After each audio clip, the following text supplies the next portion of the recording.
오늘 하나님께서 저희에게 주신 말씀은 로마서 4장부터 7장까지의 말씀입니다. 4장. 그러면 육신상으로 우리의 조상인 아브라함이 무엇을 얻었다고 우리가 말할 수 있겠습니까? 아브라함이 행위로 의롭게 되었더라면 그에게는 자랑할 것이 있었을 것입니다. 그러나 하나님 앞에서는 자랑할 것이 없습니다. 성경이 무엇이라고 말합니까? 아브라함이 하나님을 믿으니 하나님께서 그를 의롭다고 여기셨다 하였습니다. 이를 아는 사람에게는 품삯을 은희로 주는 것으로 치지 않고 당연한 보수로 주는 것으로 생각합니다. 그러나 경건하지 못한 사람을 의롭다고 하시는 분을 믿는 사람은 비록 아무 공로가 없어도 그의 믿음이 의롭다고 인정을 받습니다. 그래서 행한 것이 없어도 하나님께서 의롭다고 여겨주시는 사람이 받을 복을 다윗도 다음과 같이 설명하였습니다. 하나님께서 잘못을 용서해 주시고 죄를 덮어주신 사람은 복이 있다. 하나님께서 죄 없다고 인정해 주실 사람은 복이 있다. 그러면 이러한 복은 할 일을 받은 사람에게만 내리는 것입니까? 그렇지 않으면 할 일을 받지 않는 사람에게도 내리는 것입니까? 우리는 앞에서 말하기를 하나님께서 아브라함의 믿음을 의로 여기셨다 하였습니다. 그러면 어떻게 아브라함이 그러한 인정을 받았습니까? 그가 할 일을 받은 후에 그렇게 되었습니까? 그렇지 않으면 할 일을 받기 전에 그렇게 되었습니까? 그것은 할 일을 받은 후에 된 일이 아니라 할 일을 받기 전에 된 일입니다. 아브라함이 할 일하는 표를 받았는데 그것은 그가 할 일을 받지 않은 상태에서 이미 얻은 믿음의 의를 확증하는 것이었습니다. 그래서 그는 할 일을 받지 않고도 믿는 모든 사람의 조상이 되었으니 이것은 할 일을 받지 않은 사람들도 의롭다는 인정을 받게 하려는 것이었습니다. 또 그는 할 일을 받은 사람의 조상이 되기도 하였습니다. 다시 말하면 할 일만을 받은 것이 아니라 또한 우리 조상 아브라함이 할 일을 받지 않은 상태에서 걸어간 믿음의 발자취를 따라가는 사람들의 조상이 되었습니다. 아브라함이나 그 자손에게 주신 하나님의 약속, 곧 그들이 세상을 물려받을 상속자가 되리라는 것은 율법으로 말미암은 것이 아니라 믿음의 의로 말미암은 것입니다. 율법을 의지하는 사람들이 상속자가 된다면 믿음은 무의미한 것이 되고 약속은 헛된 것이 됩니다. 율법은 진노를 불러옵니다. 율법이 없는 곳에는 범법도 없습니다. 이런 까닭에 이 약속은 믿음에 근거한 것입니다. 그것은 하나님께서 아브라함에게 이 약속을 은혜로 주셔서 이것을 그의 모든 후손에게도 곧 율법으로 사는 사람들에게만이 아니라 아브라함이 지닌 믿음으로 사는 사람들에게도 보장하시려는 것입니다. 아브라함은 우리 모두의 조상입니다. 이것은 성경이 기록된 대로 내가 너를 많은 민족의 조상으로 세웠다 함과 같습니다. 이 약속은 그가 믿은 하나님, 다시 말하면 죽은 사람들을 살리시며 없는 것들을 불러내어 있는 것이 되게 하시려는 하나님께서 보장하신 것입니다. 아브라함은 희망이 사라진 때에도 바라면서 믿었으므로 너의 자손이 이와 같이 많아질 것이다 하신 말씀대로 많은 민족의 조상이 되었습니다. 그는 나이가 100세가 되어서 자기 몸이 이미 죽은 것이나 다름없고 또한 사라의 태도 죽은 것이나 다름없는 줄을 알면서도 그는 믿음이 약해지지 않았습니다. 그는 하나님의 약속을 믿고 의심하지 않았습니다. 오히려 그는 믿음이 굳세어져서 하나님께 영광을 돌렸습니다. 그는 하나님께서 스스로 약속하신 바를 능히 이루실 것이라고 확신하였습니다. 그래서 하나님께서는 이것을 보시고 그를 의롭다고 여겨주셨습니다. 그가 의롭다는 인정을 받았다 하는 말은 아브라함만을 위하여 기록된 것이 아니라 하나님께서 의롭다고 여겨주실 우리, 곧 우리 주 예수 그리스도를 죽은 사람들 가운데서 살리신 분을 믿는 우리까지도 위한 것입니다. 예수는 우리의 범죄 때문에 죽임을 당하셨고 우리를 의롭게 하시려고 살아나셨습니다. 5장. 그러므로 우리는 믿음으로 의롭다 하심을 받았으므로 우리 주 예수 그리스도로 말미암아 하나님과 더불어 평화를 누리고 있습니다. 우리는 또한 그리스도로 말미암아 지금 서 있는 이 은혜의 자리에 믿음으로 나아오게 되었으며 하나님의 영광에 이르게 될 소망을 품고 자랑을 합니다. 그뿐만 아니라 우리는 환난을 자랑합니다. 우리가 알기로 환난은 인내력을 낳고 인내력은 단련된 인격을 낳고 단련된 인격은 희망을 낳는 줄을 알고 있기 때문입니다. 이 희망은 우리를 실망시키지 않습니다. 하나님께서 우리에게 주신 성령을 통하여 그의 사랑을 우리 마음 속에 부어주셨기 때문입니다. 우리가 아직 약할 때에 그리스도께서는 제때에 경건하지 않은 사람을 위하여 죽으셨습니다. 의인을 위해서라도 죽을 사람은 거의 없습니다. 더욱이 선한 사람을 위해서라도 감히 죽을 사람은 드뭅니다. 그러나 우리가 아직 죄인이었을 때에 그리스도께서 우리를 위하여 죽으셨습니다. 이리하여 하나님께서는 우리들에 대한 자기의 사랑을 실증하셨습니다. 그러므로 지금 우리가 그리스도의 피로 의롭게 되었으니 그리스도로 말미암아 하나님의 진노에서 구원을 얻으리라는 것은 더욱 확실합니다.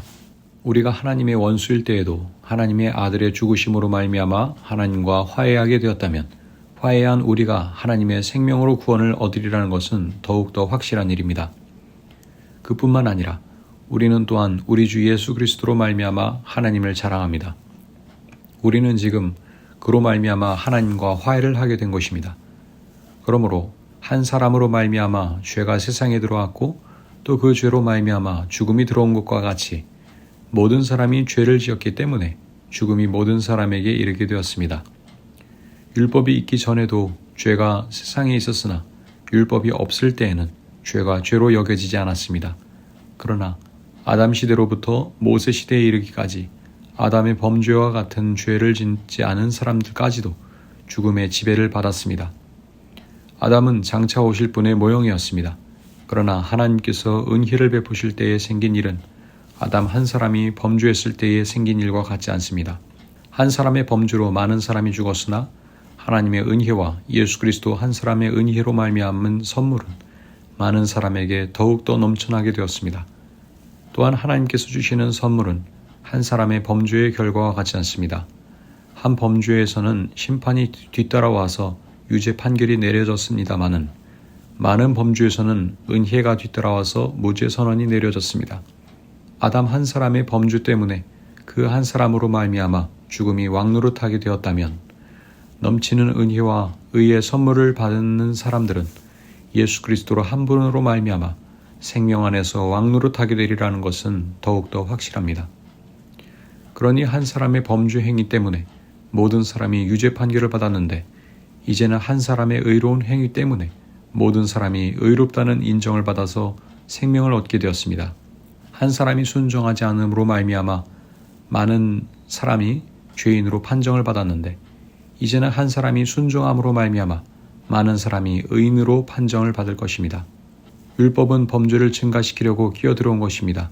그러나 죄가 많은 곳에 은혜가 더욱 넘치게 되었습니다. 그것은 죄가 죽음으로 사람을 지배한 것과 같이 은혜가 의를 통하여 사람을 지배하여 우리 주 예수 그리스도로 말미암아 얻는 영원한 생명에 이르게 하려는 것입니다. 6장. 그러면 우리가 무엇이라고 말을 해야 하겠습니까? 은혜를 더하게 하려고 여전히 죄 가운데 머물러 있어야 하겠습니까? 그럴 수 없습니다. 우리는 죄에는 죽은 사람인데 어떻게 죄 가운데 그대로 살 수 있겠습니까? 세례를 받아 그리스도 예수와 하나가 된 우리는 모두 세례를 받을 때에 그와 함께 죽었다는 것을 여러분은 알지 못합니까? 그러므로 우리는 세례를 통하여 그의 죽으심과 연합함으로써 그와 함께 묻혔던 것입니다. 그것은 그리스도께서 아버지의 영광으로 말미암아 죽은 사람들 가운데서 살아나신 것과 같이 우리도 또한 새 생명 안에서 살아가기 위함입니다. 우리가 그의 죽으심과 같은 죽음을 죽어서 그와 연합하는 사람이 되었으면 우리는 부활에 있어서도 또한 그와 연합하는 사람이 될 것입니다.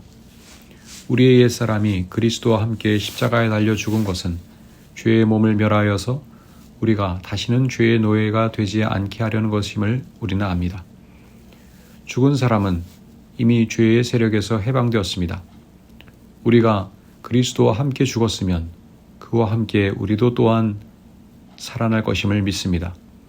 우리가 알기로 그리스도께서는 죽은 사람들 가운데서 살아나셔서 다시는 죽지 않으시며 다시는 죽음이 그를 지배하지 못합니다. 그리스도께서 죽으신 죽음은 죄에 대하여 단번에 죽은 것이요 그분이 사시는 삶은 하나님을 위하여 사시는 것입니다. 이와 같이 여러분도 죄에 대하여서는 죽은 사람이요 하나님을 위해서는 그리스도 예수 안에서 살고 있는 사람이란 것을 알아야 합니다. 그러므로 여러분은 죄가 여러분의 죽을 몸을 지배하지 못하게 해서 여러분이 몸의 정욕에 굴복하는 일이 없도록 하십시오. 그러므로 여러분은 여러분의 지체를 죄에 내맡겨서 불의의 연장이 되게 하지 마십시오. 오히려 여러분은 죽은 사람들 가운데서 살아나는 사람답게 여러분을 하나님께 바치고 여러분의 지체를 의의 연장으로 하나님께 바치십시오. 여러분은 율법 아래에 있지 않고 은혜 아래에 있으므로 죄가 여러분을 다스릴 수 없을 것입니다. 그러면 어떻게 해야 하겠습니까? 우리가 율법 아래에 있지 않고 은혜 아래에 있다고 해서 마음 놓고 죄를 짓자는 말입니까? 그럴 수 없습니다. 여러분이 아무에게나 자기를 종으로 내맡겨서 복종하게 하면 여러분은 여러분이 복종하는 그 사람의 종이 되는 것임을 알지 못합니까? 여러분은 죄의 종이 되어 죽음에 이르거나 아니면 순종의 종이 되어 의에 이르거나 하는 것입니다. 그러나 하나님께 감사하는 것은 여러분이 전에는 죄의 종이었으나 이제 여러분은 전에 받은 교훈의 본에 마음으로부터 순종함으로써 죄에서 해방을 받아서 의의 종이 된 것입니다. 여러분의 이해력이 미약하므로 내가 사람의 방식으로 말하겠습니다. 여러분이 전에는 자기 지체를 더러움과 불법의 종으로 내맡겨서 불법에 빠져 있었지만 이제는 여러분의 지체를 의의 종으로 바쳐서 거룩함에 이르도록 하십시오. 여러분이 죄의 종일 때에는 의에 얽매이지 않았습니다. 여러분은 그때 무슨 열매를 거두었습니까? 이제 와서 여러분이 그러한 생활을 부끄러워하지만은 그러한 생활의 마지막은 죽음입니다. 이제 여러분은 죄에서 해방을 받고 하나님의 종이 되어서 거룩함에 이르는 삶의 열매를 맺고 있습니다. 그 마지막은 영원한 생명입니다. 죄의 삭은 죽음이요 하나님의 선물은 우리 주 예수 그리스도 안에서 누리는 영원한 생명입니다. 7장. 형제자매 여러분, 나는 율법을 아는 사람들에게 말을 합니다. 율법은 사람이 살아있는 동안에만 그 사람을 지배한다는 것을 알지 못합니까? 결혼한 여자는 그 남편이 살아있는 동안에는 법으로 남편에게 매여 있으나 남편이 죽으면 남편의 법에서 풀려납니다. 그러므로 남편이 살아있는 동안에 그 여자가 다른 남자에게로 가면 그 여자는 간음한 여자라는 말을 듣게 됩니다. 그러나 남편이 죽으면 그 법에서 해방되는 것이므로 다른 남자에게로 갈지라도 간음한 여자가 되지 않습니다. 나의 형제자매 여러분, 그러므로 여러분도 그리스도의 몸으로 말미암아 율법에 대해서는 죽임을 당했습니다. 그래서 여러분은 다른 분, 곧 죽은 사람들 가운데서 살아나신 그분에게 속하게 되었습니다. 그것은 우리가 하나님을 위하여 열매를 맺게 하기 위함입니다. 이전에 우리가 육신을 따라 살 때에는 율법으로 말미암아 일어나는 죄의 욕정이 우리 몸의 지체 안에서 작용해서 죽음에 이르는 열매를 맺었습니다. 그러나 지금은 우리를 올가맸던 것에 대하여 죽어서 율법에서 풀려났습니다. 그래서 우리는 문자의 얽매인 낡은 정신으로 하나님을 섬기지 않고 성령이 주시는 새 정신으로 하나님을 섬깁니다. 그러면 우리가 무엇이라고 말을 하겠습니까? 율법이 죄입니까? 그럴 수 없습니다. 그러나 율법에 비추어 보지 않았다면 나는 죄가 무엇인지 알지 못하였을 것입니다. 율법에 탐내지 말라 하지 않았다면 나는 탐심이 무엇인지를 알지 못하였을 것입니다. 그러나 죄는 이 계명을 통하여 틈을 타서 내 속에서 온갖 탐욕을 일으켰습니다. 율법이 없으면 죄는 죽은 것입니다. 전에는 율법이 없어서 내가 살아 있었는데 계명이 들어오니까 죄는 살아나고 나는 죽었습니다. 그래서 나를 생명으로 인도해야 할 그 계명이 도리어 나를 죽음으로 인도한다는 것이 드러났습니다. 죄가 그 계명을 통하여 틈을 타서 나를 속이고 또 그 계명으로 나를 죽였습니다. 그러므로 율법은 거룩하며 계명도 거룩하고 의롭고 선한 것입니다. 그러니 그 선한 것이 나에게 죽음을 안겨주었다는 말입니까? 그럴 수 없습니다. 그러나 죄를 죄로 드러나게 하려고 죄가 그 선한 것을 방편으로 하여 나에게 죽음을 일으켰습니다. 그것은 계명을 방편으로 하여 죄를 극도로 죄답게 되게 하려는 것이었습니다. 우리는 율법이 신령한 것인 줄 압니다. 그러나 나는 육정에 매인 존재로서 죄 아래에 팔린 몸입니다. 나는 내가 하는 일을 도무지 알 수가 없습니다. 내가 해야겠다고 생각하는 일은 하지 않고 도리어 해서는 안 되겠다고 생각하는 일을 하고 있으니 말입니다. 내가 그런 일을 하면서도 그것을 해서는 안 되겠다고 생각하는 것은 곧 율법이 선하다는 사실에 동의하는 것입니다. 그렇다면 그와 같은 일을 하는 것은 내가 아니라 내 속에 자리 잡고 있는 죄입니다. 나는 내 속에 곧 내 육신 속에 선한 것이 깃들여 있지 않다는 것을 압니다. 나는 선을 행하려는 의지는 있으나 그것을 실행하지는 않으니 말입니다. 나는 내가 원하는 선한 일은 하지 않고 도리어 원하지 않는 악한 일을 합니다. 내가 해서는 안 되는 것을 하면 그것을 하는 것은 내가 아니라 내 속에 자리를 잡고 있는 죄입니다. 여기서 나는 법칙 하나를 발견하였습니다. 곧 나는 선을 행하려고 하는데 그러한 나에게 악이 붙어 있다는 것입니다. 나는 속사람으로는 하나님의 법을 즐거워하나 내 지체에는 다른 법이 있어서 내 마음의 법과 맞서서 싸우며 내 지체에 있는 죄의 법에 나를 포로로 만드는 것을 봅니다. 나는 비참한 사람입니다. 누가 이 죽음의 몸에서 나를 건져주겠습니까? 우리 주 예수 그리스도를 통하여 나를 건져주신 하나님께 감사를 드립니다. 그러니 나 자신은 마음으로는 하나님의 법을 섬기고 육신으로는 죄의 법을 섬기고 있습니다. 아멘. 오늘도 하나님의 말씀 안에서 복된 하루 보내시기를 바랍니다.